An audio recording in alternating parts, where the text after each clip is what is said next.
Hello there. Since I like Porsche so much, and you seem to like it too, why not do another video, aye? This time though I have something even better than last time. Last time it was the new Porsche Cayman GTS 4 liter, a beast of a car for sure. 4 liter flat 6 with over 400 horsepower, and a driving feeling you won't forget. Click here for that one. But now before I talk too much about the Cayman, let's begin our tour, shall we? So the new Porsche 911 GT3 is here.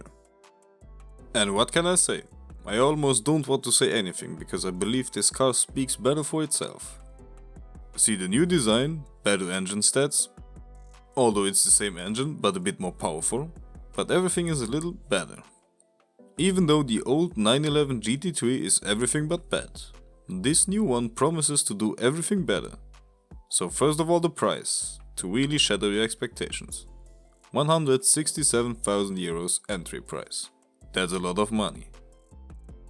Now the engine, a 4 liter naturally aspirated flat 6 with 510 horsepower, 470 Nm of torque, that's 10 horsepower more than the old one, and 100 horsepower more than the Cayman GTS. And because it's Porsche, the engine will rev up to 9000 RPM.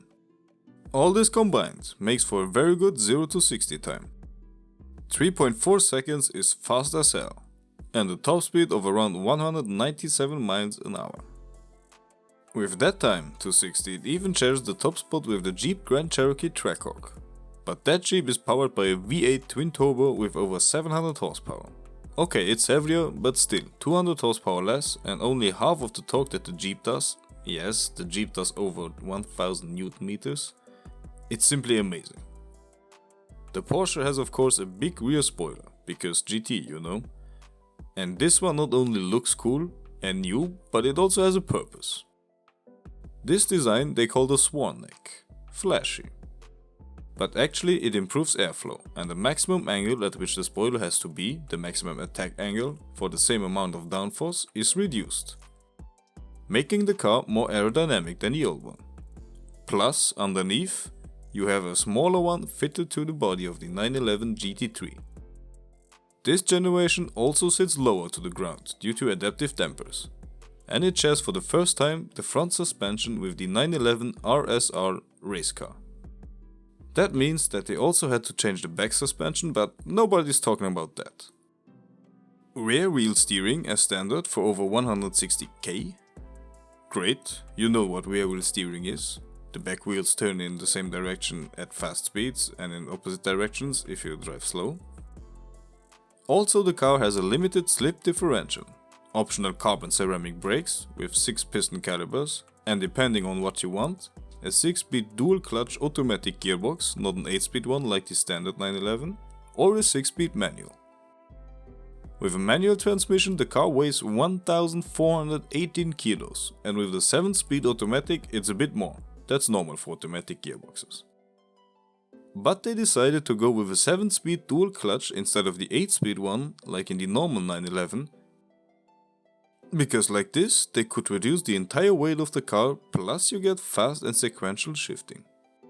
And they had to save weight somewhere in the car, because now as it is, it still weighs 5 kilos more than the old 911 GT3.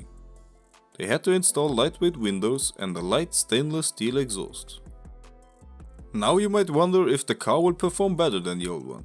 And that I'm not going to tell you here, because this last fact involves the very first GT3 from 1999, with Walter Röhrl behind the wheel. The new Porsche 911 GT3 managed to break the 7-minute wall on the Nürburgring. It has done the lap in 6 minutes and 59.9 seconds. Close, but still under 7 minutes. With this time the car is an entire minute faster than the first GT3, and remember, a minute in racing is a lot of time. On the outside of course the whole new Porsche design has taken over, and I don't mean that in any bad way, because it simply looks stunning from every angle. There isn't an angle where this car could possibly not look amazing. Take the back, GT-like the exhaust pipes are in the middle and not on the sides like the entry-level 911. Also GT-like are the central locking wheels. They really do remind you of a GT race car. If you want, you can get the roof in carbon fiber and the cover of the door mirrors too. The front splitter was redesigned and it's manually adjustable for more downforce and more cooling for the radiators.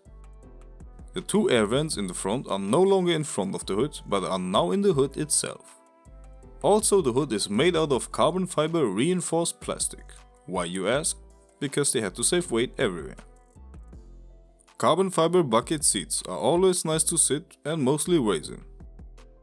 But they too will cost you an extra $1, although these seem pretty nice.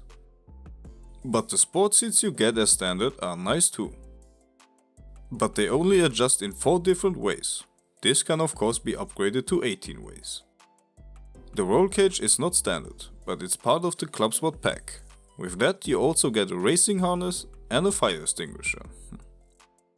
But something all 911 GT3s get without paying anything on top is no backseat row.